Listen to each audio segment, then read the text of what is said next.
He was 1 second away from signing away his entire empire. The lawyers were ready. The cameras were waiting. Then a janitor asked one question, and every billionaire in the room froze. Watch closely. What happens next exposes how power really works. Subscribe. This story flips everything you think you know. The room had been designed to impress. Glass walls, polished steel, a skyline framed like a trophy. But tonight it felt like a mausoleum. Jerry Harley sat at the end of the conference table with his shoulders slightly hunched, hands resting flat, as if he were afraid they might shake. The table was long enough to seat a dozen executives, yet only 5 people occupied it now. The empty chairs felt deliberate, like witnesses who had chosen not to attend. He was 20 years old. That fact should have meant something. Possibility, momentum, a future that stretched wide and forgiving. Instead, it pressed down on him like an accusation. 20 years old and already here, already at the edge of something irreversible. The documents lay before him in a neat stack, clipped together, their corners aligned with obsessive precision. Bankruptcy papers, final filings, words that had once belonged to other people. Failed founders' cautionary tales, now printed neatly with his name at the top. Jerry Harley, former CEO, former owner, former everything. Across from him, the lawyers had stopped pretending this was a discussion. Hours ago, voices had filled the room, arguments layered over each other, fingers tapping clauses, legal terms flying fast and sharp. But now, there was nothing left to debate. The numbers had won. The timelines had closed. The decision had settled like dust. They waited. That was the cruelest part. No one told him to sign. No one needed to. The silence itself was the instruction. Jerry stared at the skyline beyond the glass. Lights blinked from towers he had once owned shares in, buildings his company's software once optimized, cities his algorithms once helped run smoother and faster. He remembered standing on rooftops at 18, laughing with advisors who called him a once-in-a-generation mind. He remembered magazine covers, panels, applause that came too early and too loud. Back then, everything felt permanent. Now, the collapse had been fast. So fast it barely felt real. One lawsuit triggered another. One partner withdrew. Then another debt that had once been manageable suddenly became urgent. Urgent turned into unsustainable. Somewhere between a late-night call and an emergency meeting, the word bankruptcy had slipped into the room and never left. Jerry swallowed. He had argued at first. He had demanded alternatives, asked about delays, restructures, exits that didn't involve this word. But each question had been met with the same calm certainty. This is the cleanest option. Dragging it out will only make it worse. You're young. You can rebuild. Young. The word had followed him like a shadow. When he succeeded, it meant genius. When he failed, it meant inexperience. No one said out loud, but he could feel in the room now. The quiet judgment that came when brilliance ran out of runway. The pen lay just beyond his reach. Black, heavy, expensive in a way only symbolic objects were. One of the lawyers slid it closer, careful not to touch Jerry's hand. The gesture was polite, professional, final. Jerry's chest tightened. He hadn't cried. Not once. Not when the first lawsuit hit. Not when his advisors resigned. Not when his net worth evaporated on paper. But something about the pen, the way it waited, made his throat burn. This wasn't negotiation anymore. It was a surrender disguised as paperwork. At the far end of the room, near the wall where the glass met steel, Mary Williams moved quietly. She wore a blue janitorial uniform, sleeves rolled just enough to keep them out of the way. A cart stood beside her, stocked with cleaning supplies that smelled faintly of lemon and antiseptic. She emptied a trash bin, the soft rustle of paper barely audible against the hum of the building's climate control. No one looked at her. They never did. Mary was 26, though the room would have guessed nothing about her at all. Not her age, not her thoughts, not the fact that she'd been in rooms like this before. She cleaned them after decisions were made, after voices rose and fell, after signatures changed lives. Her presence was expected but unacknowledged, like lighting or air. She wiped the edge of the table where fingerprints smudged the glass. Her movements were efficient, practiced, but her eyes lingered longer than her hands. She was reading, not in the obvious way that would draw attention, not leaning in, not squinting, just noticing. Lines, headings, the structure of the documents that had been slid, adjusted, stacked, and res-tacked for hours. Mary had learned to read documents the way some people learn to read faces. Carefully, quietly, for what wasn't being said. Jerry shifted in his chair. The leather creaked softly. One of the lawyers cleared his throat, a sound that felt too loud in the stillness. Another checked his watch. Time, apparently, was something they were willing to give, just not alternatives. Jerry thought of his mother, who had hugged him the first time he appeared on television, and whispered, "Just don't let them rush you." He thought of the partners who had promised loyalty and delivered pressure instead. He thought of how quickly admiration turned into distance once the numbers dipped. He wondered, not for the first time, if this was how power really ended, not with scandal or spectacle, but with a quiet room and a pen. Mary moved closer to the table, wiping a spot near Jerry's elbow. He didn't notice her. His focus had narrowed to the page in front of him, to the signature line waiting patiently at the bottom. His name was already typed there, perfect and impersonal. All that was missing was his hand. The room felt like it was holding its breath.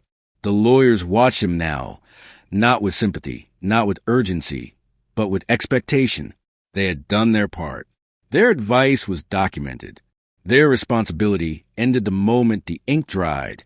Jerry exhaled slowly. He reached forward, fingers brushing the pen. It was heavier than he expected. He lifted it, the weight settling into his palm, anchoring him to the moment. Across the room, Mary's cloth paused mid-wipe. Her eyes were on the document. Jerry lowered the pen toward the page. The skyline glowed behind him, indifferent and bright. This was it. Once he signed, there would be no undo button. Do you believe failure is ever truly final? Comment yes or no below. Subscribe, because what happens next changes everything. Jerry Harley hadn't planned to inherit an empire at 19. No one ever does. The morning it happened, he was still sleeping in his childhood bedroom.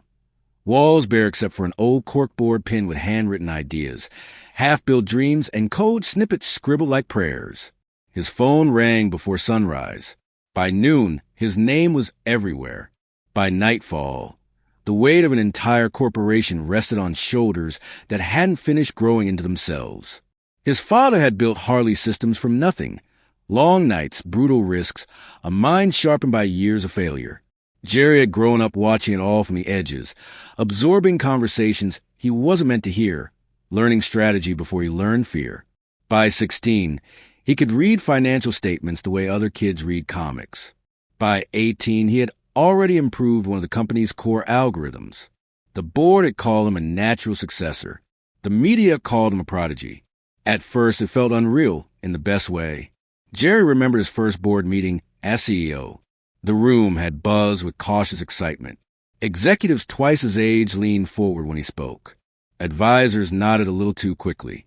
Every idea he shared was praised as visionary, every risk reframed as bold. "You're your father's son," they told him. What they didn't say was the rest of the sentence. And your father learned these lessons the hard way. Jerry didn't know how to hesitate yet.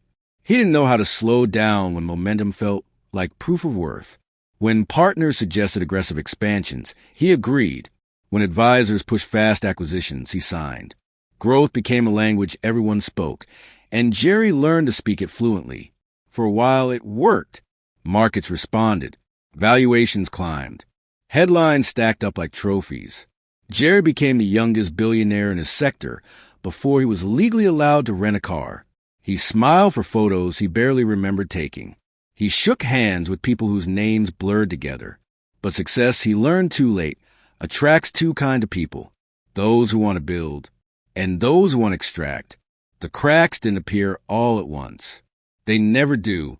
They started with rushed meetings, decisions made between flights, documents summarized instead of read. Partners assured him everything was standard. Lawyers said, "This is how it's done at this level." Jerry trusted them, because that was what everyone said you were supposed to do when you reached the top. Surround yourself with experts and listen. What no one warned him was how quickly expertise could turn into leverage.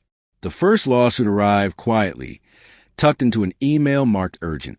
A minor dispute, they said. Nothing to worry about. The second came a month later. Then another, each one framed as manageable. Each one handled by a different firm. Each one chipping away at something Jerry couldn't quite name yet. Confidence slowly turned into vigilance. Vigilance turned into isolation.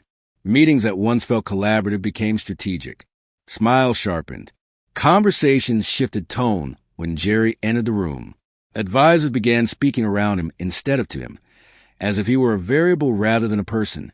You don't need to worry about the details, one senior partner had said during a late-night call. This is bigger than any single clause. Jerry believed him. That was the moment everything tilted. The lawsuits began stacking faster than resolutions. Debt that had once been theoretical became immediate. Lines of credit tightened. Partners who had once praised his instincts now questioned his judgment. Quietly, carefully, behind closed doors. Then came the meetings without him. Jerry found out about one of them by accident. An email forwarded late. Subject line forgotten to be changed. When he asked about it, he was told it was routine, necessary, temporary. They're just planning contingencies, someone said. Contingencies, he learned, were plans made for life after you. The media shifted tone next. Articles that once celebrated him now dissected him. Words like overextended and inexperienced crept into headlines. Commentators speculated openly about whether his age had finally caught up with him. Jerry read everything. He stopped sleeping well, stopped trusting his instincts, stopped pushing back when advisors insisted there were no alternatives. Each concession felt small.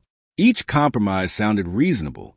Until one morning, the word bankruptcy appeared on a slide during a presentation. Jerry remembered staring at it, convinced it had been placed there by mistake. This is just a scenario, the lawyer said quickly. One of several. But it was the only one they returned to. Meetings blurred together after that. Calls ended without clarity. Advisors began resigning. Politely, regretfully, always with explanations that sounded rehearsed. I think it's best if I step aside. You need fresh perspectives. I don't want to be in the way. Jerry nodded every time. What else could he do? By the time the final meeting was scheduled, the one in the glass conference room, there was no fight left in the air. Just paperwork. Just inevitability. As Jerry sat there now, pen hovering inches above the page, memories pressed in from all sides. The first time he rang the opening bell. The night his net worth crossed a number he couldn't even comprehend. The partners who toasted him promised loyalty, promised growth, promised protection. Where were they now? Across the room, Mary Williams finished wiping the far end of the table and shifted her cart slightly. She didn't know the full story, not yet, but she could feel the weight of it. Rooms like this carried a certain energy when something was about to end. Jerry lowered his gaze to the signature line again. His name looked smaller than he remembered. A thought hit him then, not loud, not dramatic, but terrifying in its clarity. None of the people who helped build his empire were still fighting for it. The realization settled deep in his chest, colder than fear. And for the first time since his collapse began, Jerry wondered if the story he'd been told about failure, inevitability, and youth was the whole truth. Like this video, if you've ever trusted the wrong people. Comment: was Jerry unlucky or naive? Mary Williams learned early that the most dangerous things in the world were rarely loud. They didn't shout, they didn't threaten, they didn't announce themselves. They hid in footnotes. They waited in margins. They smiled while taking everything. Her mother used to call them quiet traps. Mary was 12 the first time she watched one snapshot. Her mother, Denise Williams, had worked as a cleaner in office buildings most of Mary's childhood. Not glamorous work, not secure work, but honest. She took pride in leaving places better than she found them. She believed effort mattered, until effort met fine print. One afternoon, Denise came home earlier than usual, shoulders sagging, eyes unfocused. She sat at the small kitchen table and spread out a single sheet of paper like it was evidence of a crime. "They said I violated policy," she told Mary, voice flat. Mary read the paper slowly. She didn't understand all the words, but she understood the shape of it, the way one paragraph canceled another, the way a single sentence buried near the bottom changed everything written above it. Her mother hadn't done anything wrong. She had just missed something small. That was the first lesson. There were more. Over the years, Denise lost 3 jobs the same way. Each time, the reason sounded reasonable. Each time, the paperwork made it legal. Each time, the outcome was final. Mary watched her mother grow quieter with every loss, not weaker, but more careful. Denise started reading everything twice, then 3 times, then asking Mary to read along with her. "Always look for what they don't explain," she'd say, "and never trust what sounds too easy." Mary took those words seriously. While other kids her age spent evenings scrolling through social media, Mary spent hers on public library computers. She didn't have a clear goal at first, just curiosity sharpened by necessity. She searched terms she'd heard adults use like weapons, liability, termination, default. At first, it was overwhelming. Legal language felt intentionally hostile, like it was designed to scare people away. But Mary stayed. She copied phrases into a notebook, looked them up, cross-referenced examples. Slowly, patterns emerged. Contracts weren't magic. They were logic puzzles written by people who assumed no one would challenge them. Mary never went to law school. She couldn't afford to. But she learned something else instead. How to read. Not skim. Not assume. But read with suspicion. By 26, she worked nights cleaning offices in one of the tallest buildings in the city. During the day, she studied whatever document she could find online. Settlement agreements, bankruptcy filings, merger disclosures. Not because she wanted power, because she wanted protection. Cleaning offices became her classroom. Law firms left drafts on desks. Conference rooms displayed projected documents no one bothered to turn off. Mary never touched anything that wasn't hers, but she looked, she absorbed. She noticed how often powerful people rushed past details because they believed speed meant strength. She also noticed something else. The louder the room, the less attention anyone paid. Now, in the glass-walled conference room where Jerry Harley's empire was being dismantled, Mary moved the same way she always did. Quiet, efficient, invisible by design. Her cart rolled softly over the polished floor. Her cloth wiped away fingerprints left by decisions that would affect thousands of lives beyond the room. No one looked at her. That was normal. But Mary looked at everything. She noticed Jerry first, not as a headline, not as a billionaire, but as a young man holding himself unnaturally still, like someone afraid that one wrong movement would cause everything to collapse faster. His suit was expensive but worn at the edges. His eyes kept drifting to the same page, over and over, like he was trying to memorize the shape of his own ending. She noticed the lawyers next, their body language more than their words. The way they leaned back now instead of forward. The way their phones stayed face down, as if nothing outside this room mattered anymore. This wasn't a debate. It was a ceremony. Mary wiped the far end of the table and glanced briefly at the document spread before Jerry. Just a glance. Habit more than intention. Then she slowed, not because she meant to, because something tugged at her attention. She wiped again, closer this time, eyes scanning lines automatically, the way her brain had been trained to do. Dates, headings, cross-references. Her gaze caught on a phrase she had seen before, event at default. Her hands kept moving, but her focus sharpened. She read the paragraph once. Then again, her stomach tightened. That clause didn't belong there. Not in that order, not with that date. Mary moved to empty a trash bin nearby, using the shift as cover to look again. The language referenced a default that occurred prior to an audit that, according to the earlier pages, hadn't been completed until months later. That wasn't just unusual. It was wrong. Mary's pulse quickened, not with excitement, but with recognition. She'd seen this before in other forms.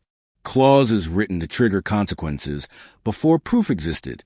Timelines manipulated to force outcomes that looked inevitable on paper. She looked around the room. No one had noticed. The lawyers were watching Jerry's pen, not the document. Jerry himself looked detached, already halfway gone. To them, the paperwork was a formality. To Mary, it was a map, and the directions didn't add up. She leaned her car against the wall and pretended to adjust a trash bag, eyes flicking back to the page one more time. There was again a subsidiary listed under two slightly different names. Same address, same registration number, different implications. Mary's breath caught. That wasn't typo. That was leverage. Her mind raced, not ahead, not conclusions, but inward, assembling pieces the way she always did. If this clause was invalid, if that default hadn't legally occurred yet, then responsibility shifted. Liability changed hands. The entire structure of the bankruptcy could be premature, or worse, intentional. Mary straightened slowly. Her cloth hung forgotten at her side. Her hand stopped moving. Her eyes didn't.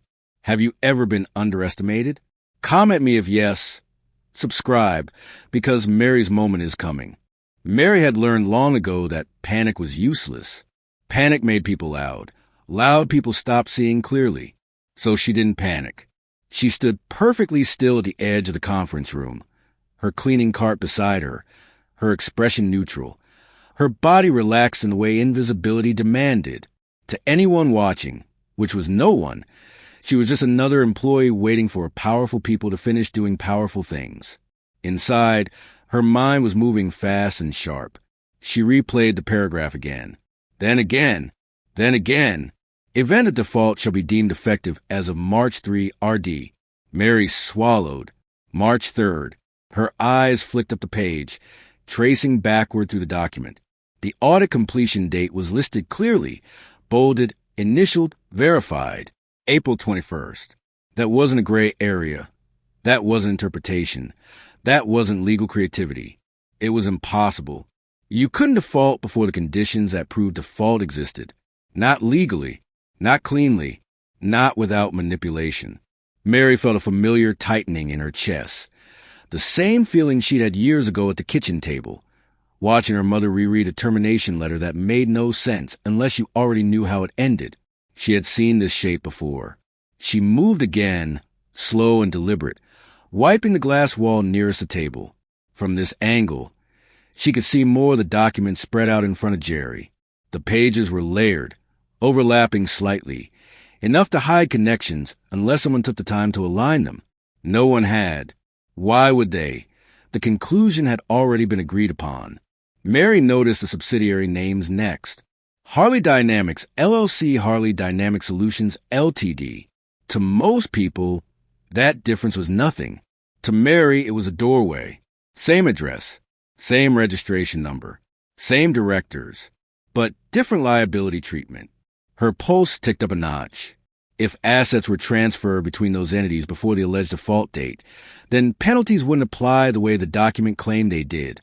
And if penalties were invalid, then the entire debt acceleration, the thing forcing bankruptcy, collapsed. This wasn't just a mistake.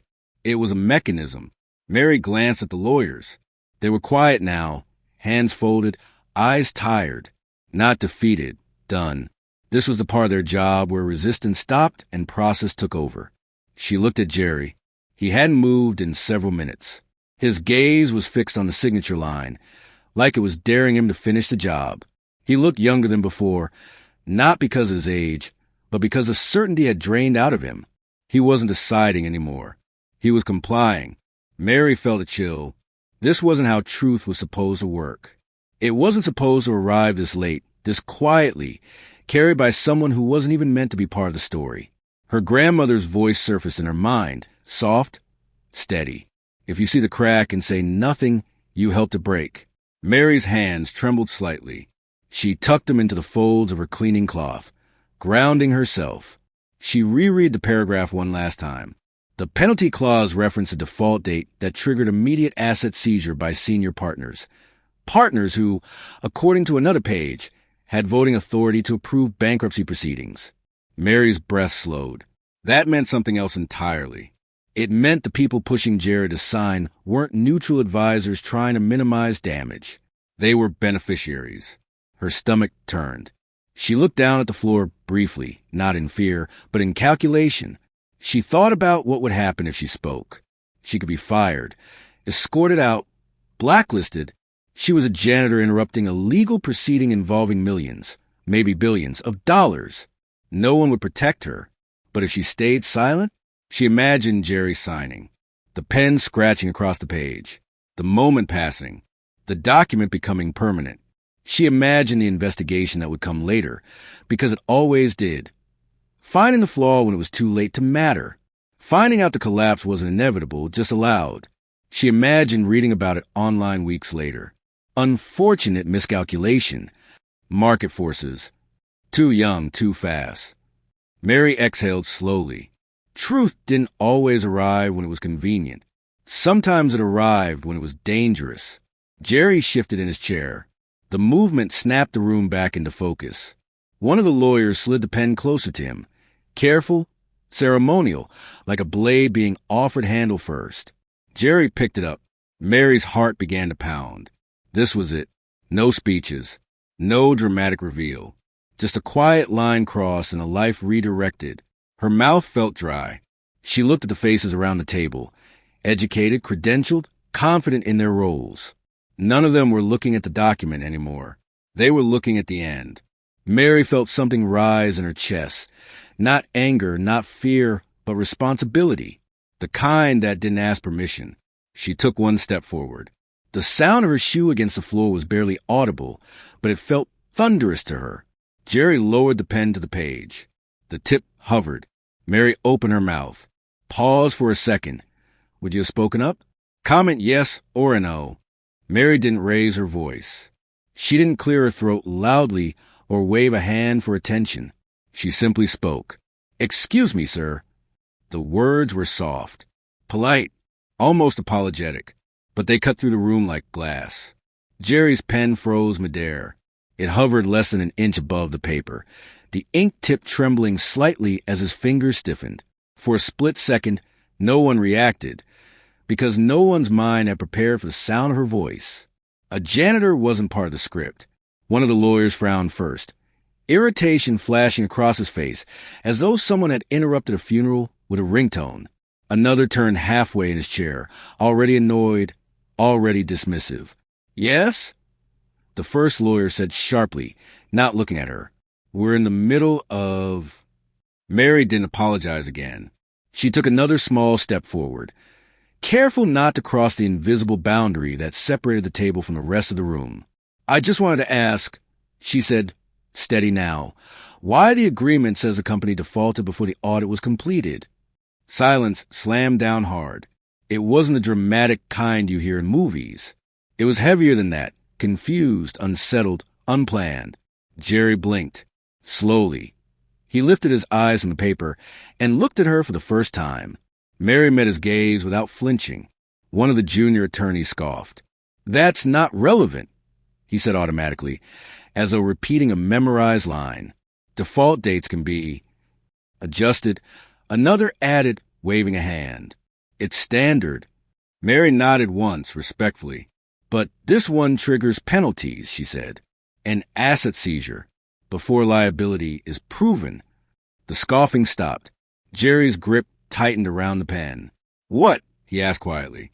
The room shifted. The lawyers straightened in their chairs now. Not in confidence, but in alertness. The tone had changed. Not because Mary had authority, but because Jerry had asked a question. The senior attorney, the one with the silver tie clip and the calm voice, cleared his throat. That clause is part of a broader framework, he said. It doesn't change the outcome. Mary didn't argue. She pointed, just one finger, hovering over the page she had memorized. It changes who benefits, she said. And when... The words landed heavier than she intended. Someone exhaled sharply. Jerry lowered the pen onto the table, not signing, just placing it down carefully, as though afraid it might explode if released too fast. Show me, he said. The request was quiet, but it wasn't directed at the lawyers. It was directed at her. Mary's heart hammered, but her feet moved. She approached the table slowly, conscious of every eye now following her. The conference room that had ignored her existence minutes ago was suddenly too focused, too sharp. She stopped beside Jerry, leaning slightly forward, not touching anything, just close enough to indicate the line she meant. "This date," she said. "March 3rd. A lawyer leaned in despite himself. "And the audit?" Jerry asked. Mary turned the page back with two fingers, careful, precise. "April 21st. The senior attorney frowned. "That doesn't necessarily—" "It does," Mary said gently, "because penalties can't activate before confirmation. And if they do, then the default is invalid." No one spoke. One lawyer reached for the document. Another shook his head. That's not how—" The senior attorney held up a hand. "Give me a moment," he said. He pulled the document toward himself and began to read, slowly, line by line. The room seemed to contract around that single action. Jerry watched his face, not the paper. Mary stepped back, her role suddenly complete and terrifyingly exposed. Seconds passed. Then a minute. The senior attorney stopped reading. His jaw tightened. He flipped back a page. Then another. The junior attorney leaned closer now, peering over his shoulder. The irritation had drained from his expression, replaced by something colder. Recognition. The senior attorney swallowed. "Well," he said carefully, "that's unexpected." Jerry's chest tightened. "What?" he asked. The attorney didn't answer immediately. He looked up at Mary, then at the other lawyers, then back at Jerry. "If this clause is enforced the way it's written," he said slowly, "then the bankruptcy is being triggered prematurely." The word prematurely hung in the air like a verdict. Jerry felt his pulse spike. "What does that mean?" he asked. Another lawyer took the document now, scanning quickly, eyes darting. "It means," she said, voice low, "that the default assumes liability that hasn't legally occurred yet." "And that means," Jerry pressed. The senior attorney exhaled. "It means the penalties may not apply at all." The room erupted, not in noise, but in motion. Chairs shifted. Pages flipped. Phones were pulled from pockets. Someone stood, pacing. Mary stood very still. No one told her to leave. No one told her to stay. She was no longer invisible, but she wasn't comfortable either. Jerry leaned back slowly in his chair. The world he'd accepted as finished cracked open just enough to let light in. "You're saying," he said carefully, "that this wasn't inevitable." The senior attorney didn't meet his eyes. "I'm saying," he replied, "we need to stop everything." Jerry closed his eyes for a moment. The pen lay untouched on the table. Mary felt her knees weaken, not from fear now, but from release. She hadn't saved anything yet, but she had stopped time. And in a room built on certainty, that was the most dangerous thing anyone could do. Like this, if one question can change everything. Subscribe. This story just turned. At first, they tried to recover their authority. That was the instinct. Not curiosity, not humility. Control. One of the lawyers cleared his throat sharply, straightening his jacket as if posture alone could reseal the crack that had just split the room. "Let's not overreact," he said, forcing a thin smile. "Clauses like this are rarely interpreted in isolation." Another nodded too quickly. "Exactly. Context matters. We've reviewed this document multiple times." Mary stood near the wall now, hands clasped loosely in front of her, saying nothing. She had already done the most dangerous thing possible. She had made them look again. Jerry remained silent, but his eyes moved, watching faces, not papers. He had spent years learning how to read people in boardrooms, and what he saw now was not confidence. It was fracture. "Run again," Jerry said calmly. The room paused. The senior attorney hesitated just a fraction of a second too long. "We already—" "Run again," Jerry repeated. The tone wasn't loud. It was worse than loud. It was steady. A junior associate reached for a laptop, fingers suddenly clumsy. Another lawyer pulled the printed contract closer, flipping pages faster now, no longer performing competence, searching for it. Mary noticed the shift immediately, before they had skimmed. Now they were hunting. "What exactly are you suggesting?" one attorney asked, glancing toward Mary without fully looking at her. "That the default trigger is invalid?" Mary didn't answer. Jerry did. "I'm suggesting," he said, "that if a janitor cleaning the room can spot something this serious, then we've all been rushing." Silence again. That one stung. Phones came out, not discreetly this time. One lawyer stepped aside to make a call. Another opened a financial model, typing rapidly, muttering numbers under his breath. "This doesn't make sense," someone whispered. "That's the problem," another replied. Mary watched as the room transformed. The confidence that had filled it earlier, the finality, the quiet cruelty of certainty, was evaporating. In its place was movement, disorder, fear. She recognized it. She'd seen it before, just never this close. Her mother had once sat at a kitchen table staring at a termination letter, rereading the same paragraph over and over, saying they wouldn't do this if it wasn't right. They always sounded sure. Until they weren't. "Pull the subsidiary filings," the senior attorney said suddenly. "Which ones?" someone asked. "All of them." A pause. "All," the junior associate repeated. "Yes," he snapped. "Every entity tied to the holding structure." That was new. Jerry leaned forward slightly. "What are you seeing?" he asked. The senior attorney didn't answer immediately.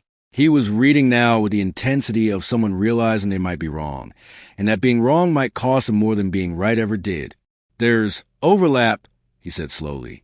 "Two subsidiaries listed separately, but they share the same asset base." And Jerry pressed. "And if that's the case," the lawyer continued, "then the debt allocation here." He trailed off, flipping back. "It's inflated." Another lawyer froze mid-scroll. "Wait," she said. "If the penalties activated early, then the valuation would have collapsed artificially." The room stilled. Jerry felt his breath catch. "Artificially," he repeated. "That would mean," the junior associate began, "that someone benefited," Mary said softly. Every head turned. This time, no one dismissed her. The senior attorney looked at her directly now, eyes narrowed, not in suspicion, but in recalibration. "Who?" Jerry asked. The attorney exhaled. "Anyone positioned to acquire post-bankruptcy assets," he said. "At a discount." Jerry's jaw tightened. Names surfaced in his mind. Partners who had pushed him toward this moment. Advisors who had urged speed. Silence. Too much silence. "This can't be right," one lawyer muttered. "We would have caught this." Mary didn't intend to speak again, but something in her chest tightened. "Not if you assume the ending," she said. The words hung there. Jerry looked at her. "Say that again." Mary met his eyes. "If you already believed the company was finished," she said carefully, "you'd only look for reasons to confirm it." No one interrupted. No one scoffed. The senior attorney leaned back slowly, rubbing his temples. "That's not wrong," he admitted. Another lawyer's phone buzzed. He checked it, then checked it again. "Ah," he said, "we have a problem." Jerry didn't move. "What kind?" "The audit firm," the lawyer replied. "They're saying they never finalized their liability report." Mary felt a chill run through her. "But the default assumes," someone began. "Assumes completion," the senior attorney finished. His voice dropped. "And if it wasn't completed, then the trigger is invalid." The words landed hard. He looked up at Jerry, eyes stripped of pretense. "If this clause is invalid," he whispered, "everything changes." The room erupted now, not in chaos, but in urgency. Calls were placed. Meetings canceled. A whiteboard was dragged closer, markers squeaking as timelines were rewritten. Jerry sat very still. For the first time in days, the future wasn't collapsing. It was reopening. He looked at Mary. She stood exactly where she had been when the day began. Same uniform, same quiet posture. But the room had rearranged itself around her. Why did anyone else see this? Jerry asked quietly. No one answered. Because the answer was uncomfortable. Because expertise had become speed. Because certainty had replaced attention. Because power rarely expects interruption from below. Mary didn't feel triumphant. She felt heavy. Truth often weighed more than lies. The senior attorney straightened, voice steadier now, but changed. "We need to halt the signing immediately," he said, "and initiate a full internal review." Jerry nodded once. The pen remained untouched. Outside the glass walls, the city moved on, unaware that a collapse had just been paused by a woman no one had been watching. And inside the room, the experts finally understood the most dangerous thing they had missed. They hadn't been wrong because they lacked intelligence.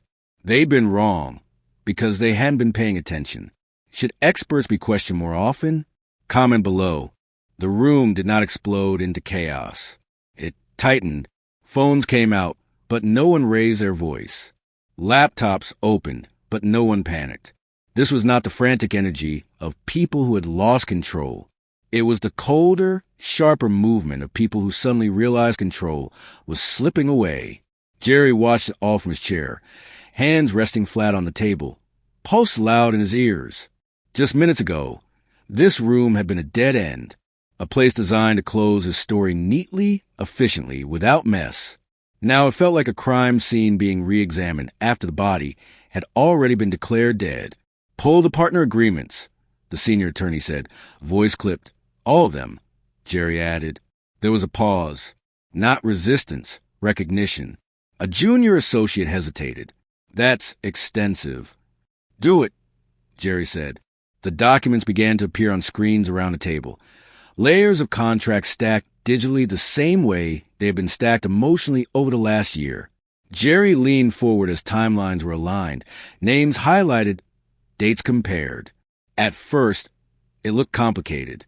Then it started to look deliberate. "Here," one attorney said quietly, rotating his laptop. "This clause was amended 6 months ago." Jerry scanned it. "Senior partner override authority." His jaw tightened. "I never approved that." "You weren't required to," the attorney replied. "It was added during the refinancing vote. You were absent." Jerry remembered that meeting. He had been told it was procedural, routine, something he didn't need to attend because the outcome was already agreed upon. He swallowed. Who proposed it? The attorney's fingers hovered for half a second before typing. 3 names appeared. All senior partners. All people Jerry had trusted. All people who had pushed hardest for speed when things began to go wrong. Mary watched from her chair, heart sinking as the shape became clearer. She had seen quiet drafts before, but this was not a single clause. It was a lattice, a structure designed to hold weight without ever appearing solid. This override allows them to trigger enforcement actions without full board approval, another lawyer said, voice lowering, including accelerated default. Jerry's chest tightened. "So they didn't just react to the crisis," he said slowly. "They controlled the timing of it." "Yes," the senior attorney said. They forced it forward. The room went still. Jerry stared at the screen, memories rearranging themselves in his mind. The urgency, the pressure, the sudden insistence that things had to happen now, not later. Deals rushed, deadlines shortened, questions dismissed. "You don't have time to dig into this. We'll lose leverage if we hesitate. This is standard at this level." All of it suddenly sounded different. "Show me how they benefit," Jerry said. No anger yet, just clarity. The attorney nodded and opened another file. Asset acquisition pathways. The screen filled with diagrams. Flowcharts. Arrows moving from company to company. Jerry followed one line, then another, then his breath caught. "They acquire the core assets post-bankruptcy," he said, "at reduced valuation." "Yes, and because the default is triggered early, the valuation collapses," the attorney finished. Artificially, Mary felt something cold settle in her stomach. Asset stripping. She had read about it late at night on public forums. Powerful players engineering failure not to destroy something, but to harvest it cheaply. A legal demolition that left the structure standing just long enough to be sold off piece by piece. Jerry leaned back slowly. "So the faster I signed," he said, "the cheaper everything became." No one contradicted him. "And the penalties," Jerry continued, voice steady but hollow, "those weren't just consequences. They were leverage," Mary said quietly. All eyes turned to her. They made the situation feel irreversible, she continued. So you'd stop asking whether it was necessary. The senior attorney nodded. That's exactly how it works. Jerry closed his eyes. The room felt heavier now, not because of noise, but because of intention. This hadn't been a collapse caused by incompetence or bad luck. It had been manufactured. Look at this, another lawyer said, pulling up a communications log. Emails between partners. Jerry read the subject lines first. Contingency planning asset transition strategy post-resolution structure. Post-resolution. They had already decided the ending. One email caught Jerry's eye. He leaned closer. We'll need him cooperative.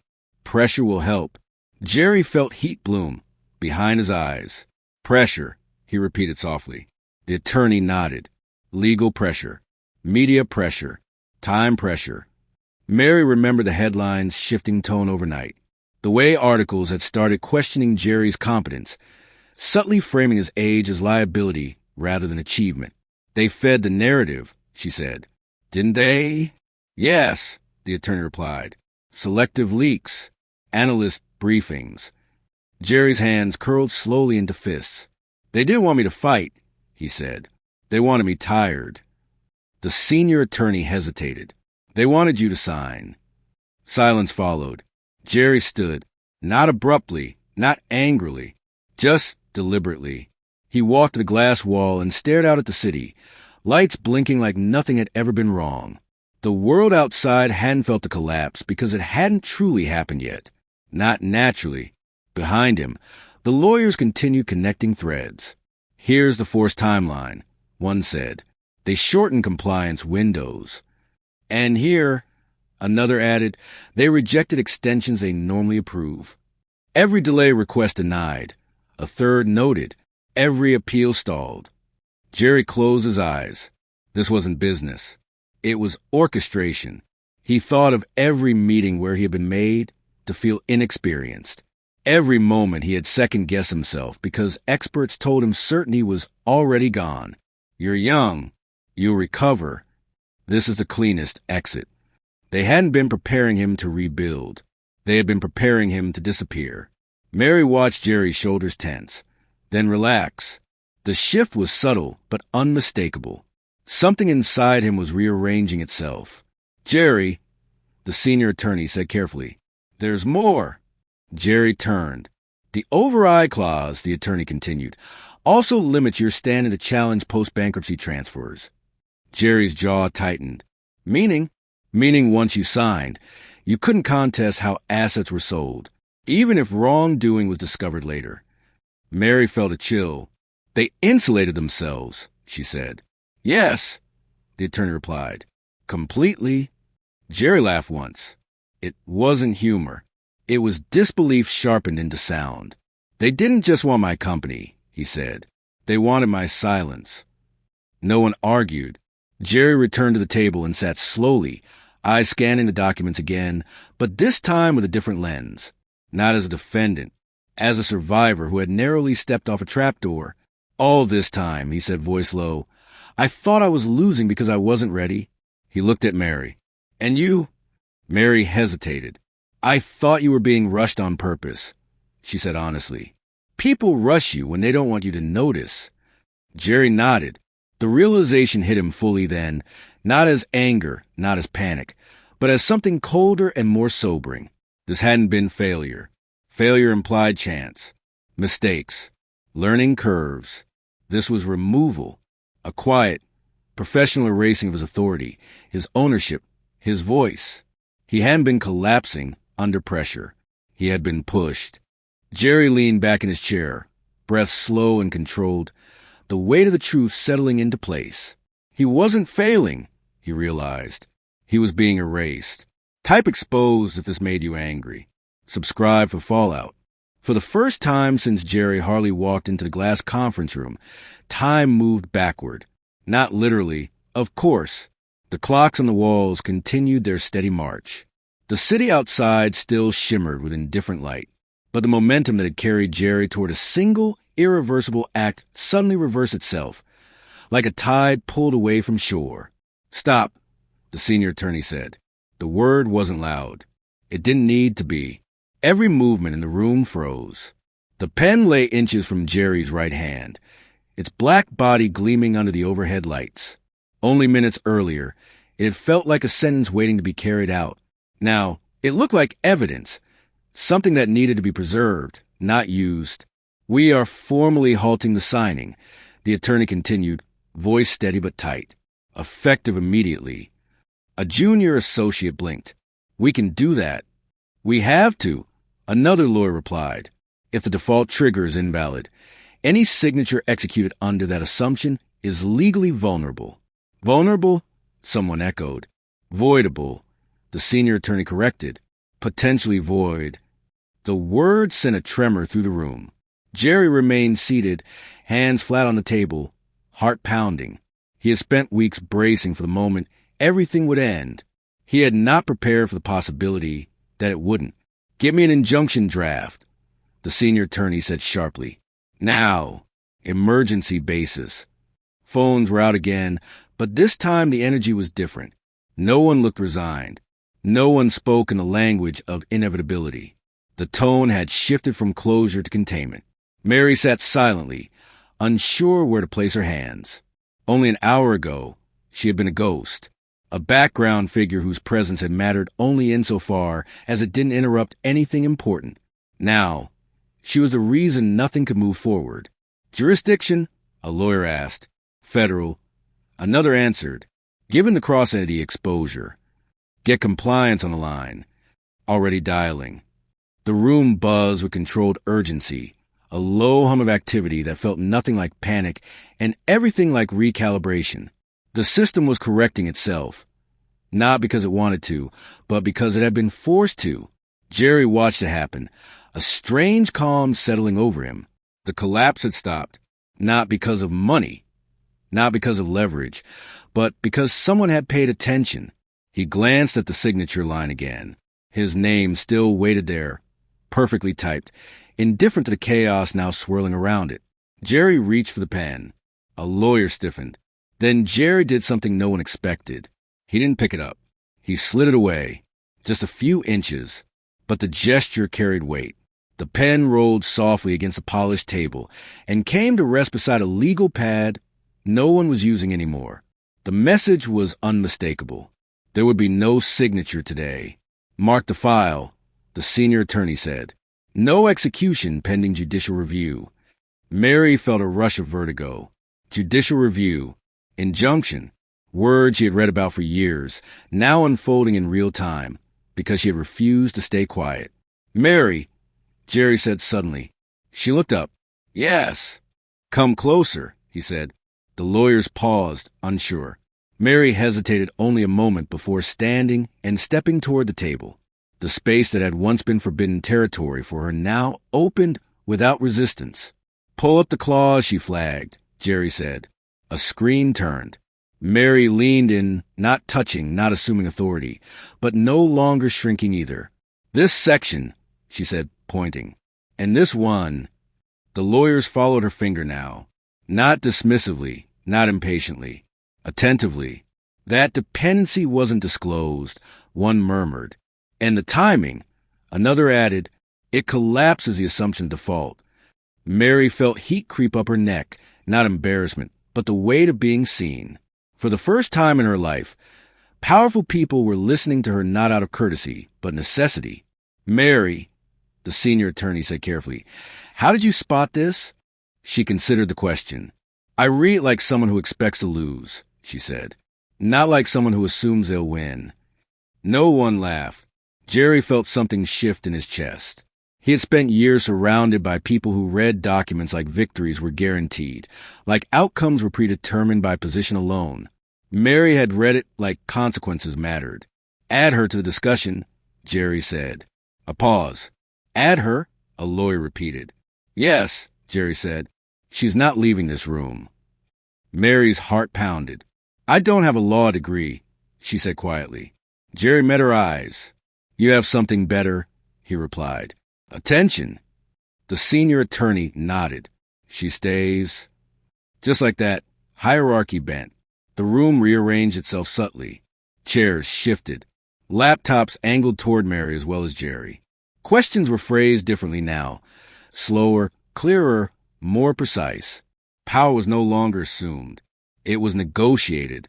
Emergency injunction will freeze all asset transfers, a lawyer said. At least temporarily. Good, Jerry replied. That buys us time. And exposes them, Mary added. Jerry turned to her. Yes, he said, it does. The word them hung in the air, heavy with implication. Phones buzz again. Judge's clerk is aware. Someone said, we'll have a hearing within 48 hours. Jerry nodded. 48 hours ago, he had been preparing to disappear. Now, the system itself was forced to pause. Mary sank back into her chair, hands trembling slightly now that the adrenaline was wearing off. She felt the room watching her, recalibrating what she represented. Not an employee, not a disruption, a variable they had failed to account for.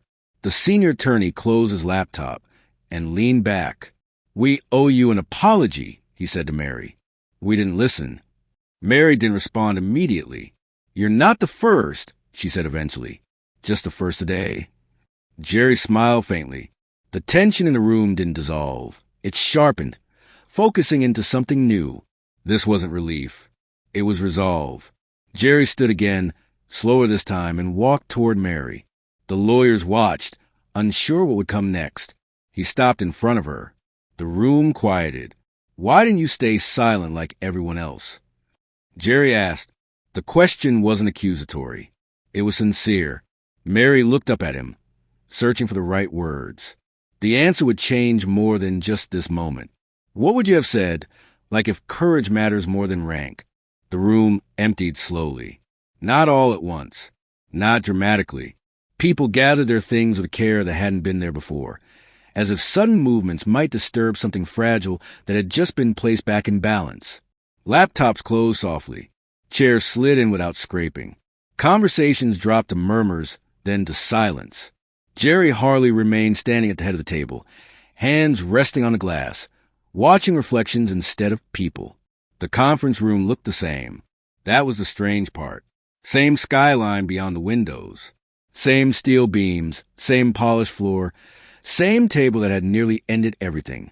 Yet Jerry felt as though he were standing in a completely different space. Earlier, this room had been designed to erase him. Now it felt like a mirror. Mary sat quietly near the edge of the table, her cleaning cart parked beside her like an anchor to the world she'd come from. She hadn't moved since Jerry asked his question. She hadn't needed to. The weight of the moment was still settling. Thank you, Jerry said finally. The words came out softer than he expected. Mary looked up. For what? She asked. For seeing what I didn't, he replied. For stopping me before I disappeared. Mary considered that, then shook her head slightly. I didn't save you, she said. I just read what was there. Jerry felt the truth of that land somewhere deep. That was the part that unsettled him most. The danger hadn't been hidden. It had been ignored. One by one, the lawyers filed out, nodding at Jerry, at Mary, at each other. None of them avoided her eyes now. A few looked embarrassed, not because they had been outsmarted, but because they had been out-attended. The senior attorney lingered. I owe you more than an apology, he said to Mary. I owe you acknowledgement. Mary smiled politely. Acknowledgement doesn't keep people safe, she replied. Systems do. The attorney nodded, chastened, and left. Jerry exhaled slowly. When the door closed, the room grew quiet again. But it was no longer the suffocating silence of defeat. It was reflective, spacious. Jerry pulled out a chair and sat across from Mary, not at the head of the table, but beside her. That alone felt like a confession. I've been thinking, he said, about how this almost ended. Mary waited. I believe power meant speed, Jerry continued. Momentum, being decisive before anyone else could question you. He laughed quietly. Turns out speed just made me blind. Mary met his gaze, not with judgment, but understanding. Speed makes you trust the loudest voices, she said, not the clearest ones. Jerry nodded. I didn't see you, he admitted. Not because you weren't visible, but because I was trained to look past people like you. The words stung him as he said them. Mary didn't flinch. "That training is expensive," she said. "Most people never realize what it costs until they lose something." Jerry leaned back, eyes drifting to the skyline again. He thought of the boardrooms he'd grown up in, the advisors who had taught him confidence but never caution, the way silence had always been framed as agreement. "I thought hierarchy protected me," he said, "but it isolated me." Mary folded her hands in her lap. "Hierarchy doesn't listen," she replied. "It expects." Jerry felt the weight of that settle. The room, once so intimidating, now felt smaller, not because its power had grown, but because its illusion had cracked. He noticed things he hadn't before. The scuffed edge of the table where someone had nervously tapped a ring. The faint hum of the building, constant and indifferent. The way Mary sat, not deferential, not defensive, just present. "You don't want credit," Jerry said. Mary smiled faintly. "Credit turns into noise. Noise hides problems." Jerry shook his head, half in awe. "I've spent my life surrounded by people who needed recognition to function," he said. "You function without it." "I function with truth," Mary replied. They sat in silence for a moment, not awkward, not tense. Honest. Jerry realized then how tired he had been. Not physically, morally, the effort of maintaining certainty, of pretending he always knew the right answer, of being surrounded by experts who spoke confidently but listened poorly. "I thought being in charge meant having all the answers," he said. "Now I think it means asking better questions." Mary nodded, "and letting them come from anywhere." The door opened briefly as a junior associate peeked in, then quickly withdrew, as if unsure whether this was still a room meant for authority. Jerry smiled at that. The room had changed, not structurally, philosophically. "Mary," Jerry said, voice careful, "what happens now?" She shrugged. "For me, I finish my shift." Jerry laughed softly. "Of course you do." "And for you?" she asked. Jerry looked down at the table. The same place his name had nearly become a farewell. "I decide what kind of power I want," he said. Mary studied him, measuring sincerity. "Power that listens," she said finally, "or power that repeats this." Jerry met her eyes. "I don't want this room to ever feel the same again." Mary stood, gathering her cloth, returning it to her cart. "It won't," she said. "Not if you remember who stopped it." Jerry rose with her. "I will," he said. Mary hesitated at the door. "You didn't ask me why I was here," she said. Jerry frowned slightly. "What do you mean?" "You didn't ask how a janitor learned to read contracts," she said. "Most people do." Jerry smiled. "I don't need the story," he replied. "I need the habit." Mary considered that, then nodded once. "That's new," she said, "for someone like you." Jerry watched her leave, her cart rolling softly down the hallway. The building swallowed the sound, but the absence felt louder than anything before. He turned back to the table. The pen was still there, untouched. Jerry picked it up, not to sign anything, just to feel its weight. Then he placed it down again and reached for his phone. "Schedule a company-wide meeting," he said when the call connected. "Mandatory." A pause. "Yes," Jerry continued. "All departments. All levels." He ended the call and looked once more at the room that had almost ended him. He had been blind. Not to numbers, not to risk, to people. And now, with the truth finally in focus, Jerry made a decision that would surprise everyone.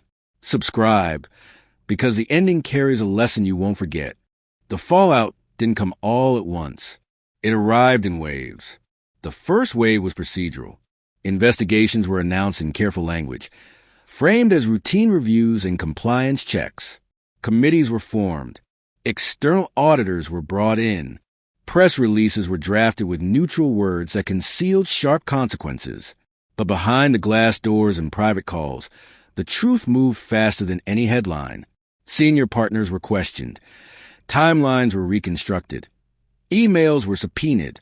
The lattice that had nearly erased Jerry Harley was pulled apart strand by strand, and with every strand removed, the same name surfaced again. Patterns never lied. Jerry watched it all from a distance. He had never allowed himself before. He attended briefings, listened to findings, signed authorizations. But he no longer chased control. He didn't hover. He didn't rush. He paid attention. That was the difference now. When advisors suggested aggressive countermeasures, Jerry shook his head. No revenge, he said. No cover-ups. They looked at him carefully. This is your chance to strike back, one said. Legally. Publicly. Jerry exhaled. I don't want to become what nearly destroyed me, he replied. Expose it. Don't weaponize it. Transparency over retaliation. That choice unsettled people more than anger ever could. The market reacted slowly at first, uncertain how to interpret a billionaire who refused a posture. Then something unexpected happened. Trust returned. Not loudly, not dramatically, but steadily. Employees who had been bracing for layoffs exhaled. Partners who had stayed silent began to speak. Investors adjusted their expectations, then their tone. The company didn't rebound overnight, but it stabilized, anchored by something it hadn't had before.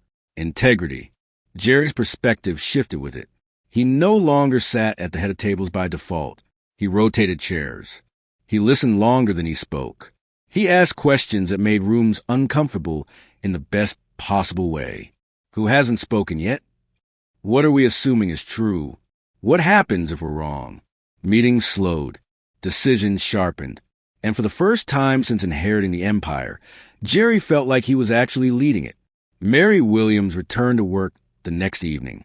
Same uniform, same cart, same quiet footsteps along polished floors. On the surface, nothing about her life had changed. But the building noticed her now. People nodded when they passed her. Some smiled, unsure whether they were allowed to. A junior associate held the elevator door open and thanked her, then looked embarrassed, as if gratitude itself felt unfamiliar. Mary accepted it all with calm detachment. She hadn't done what she did to be seen. She had done it because silence had a cost. Jerry made sure she was offered options, not performative roles, not symbolic promotions. Real access, training if she wanted it, time if she didn't, a standing invitation to review systems, processes, contracts. Mary declined most of it. I don't need a title, she said. I need permission to ask questions. Jerry gave it to her, unconditionally. The investigations concluded months later. Findings were released, consequences followed. Some careers ended quietly, others ended loudly. Jerry read the final report alone in the same conference room where it had all nearly ended. The glass walls reflected a different version of him now. Not older, just clearer. He thought about the day he had almost signed his name away, convinced the story was over. He thought about how easy it would have been to accept that version of events. Failure, inexperience, youth. Narratives were comfortable that way. They required no resistance. Mary finished her shift late that night and wheeled her cart toward the exit. The building hummed as it always had, alive with invisible systems and unnoticed labor. As she reached the doors, Jerry appeared beside her. You heading out? He asked. She nodded. Same as always. He smiled. Not quite. Mary raised an eyebrow. I wanted you to know, Jerry said, we've changed the review process. How? No decisions finalized without cross-level scrutiny, he replied. Anyone can flag anything, anonymously if needed. Mary considered that. People will try to ignore it, she said. Jerry nodded. Then we'll measure who listens. Mary smiled faintly. That's how you change things, she said. Not by being louder, by being harder to dismiss. Jerry held the door open for her. She stepped outside into night air, unchanged in posture, unchanged in pace, but no longer invisible. The city moved around her, unaware of how close it had come to losing something important. Not a company, not a fortune, but a lesson. Jerry stood there a moment longer, watching the doors close. He finally understood what power really was. Not authority, not wealth, not certainty. Power was attention, the kind that caught a shaking hand before ink met paper, the kind that listened past hierarchy, the kind that noticed what everyone else rushed past. He returned to the conference room one last time and looked at the table. The pen was gone now, put away, unneeded, and in the quiet that followed, The truth settled into place with clarity that didn't demand applause. The most powerful person in the room was never the one holding the pen, but the one who noticed it shaking. If this story moved you, like and share it. Comment, who do you think really holds power?